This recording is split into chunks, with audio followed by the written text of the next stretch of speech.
Ne? Dur. Geç be. Ha. Açsana. Ha. Aç. Hem onu say. Kapıyı açsana. Açsana. Dur. Öldüm artık. Yürü. Hem onu. Yürü. İyi öğretmeni. İyidin aylan o aylan. Git yürü. Kim iyiydi? Aylan. Dur. Ol aylan. Aylan niye anam ben sana? Dur. Otursana bunun dansına. Dur diye. Dur. Aylan. Dur diye geliyorum biri. Bana geliyor aylan. Yürü abi. Kovuçluk bu. Yürü. Ne mi lan? Yürü. Kovuçluk bağım. Ay Oo, bu filmin bilavetirden soğuyan şu an. Ne mi?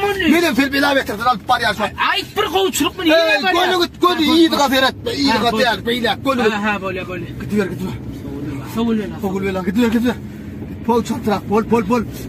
Durma. Katı yürü. Ağam ayda. Ay gürleme. Yürü değil elle. Haydi oğlan durma. Koşu. Kalkmaz.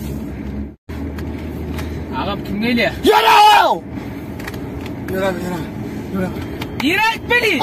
Aydar nedir ben sana? Nire gelip biz. Yürü. Can çıkı. Yürü abi. Nire gelen bir ayıtsın ağam. Ova geldik. Kadrebinden beylek. Nire çepe mi? Şey beylek. Ova. İnden. Bol. Ova haydi. Aha. Yürü. Abicim. Kelle katra. Yürü abi. Nire var ya ağam şurada. Ayda malumla yürü. Gön yürü. Bir gideyim ya. Yok kafere. İnden mara. Gön yürü. Birinci ikinciden kaka. İkinciden? Gön şundan. Kelle adırman hava lokal sağ olsun haydi. Ne sağ olsun? Ay git bana da yürü de. Ayda ağam ay. Yürü ağam.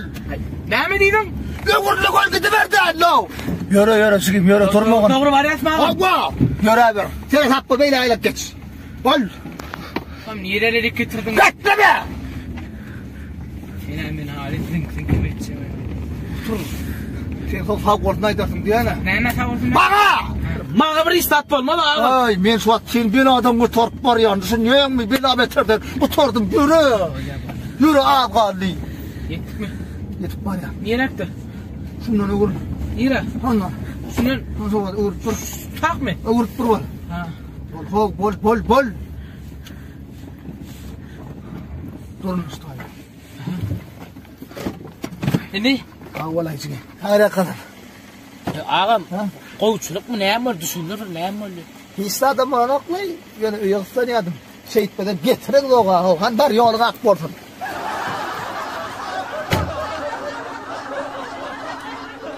Her hile adam mağara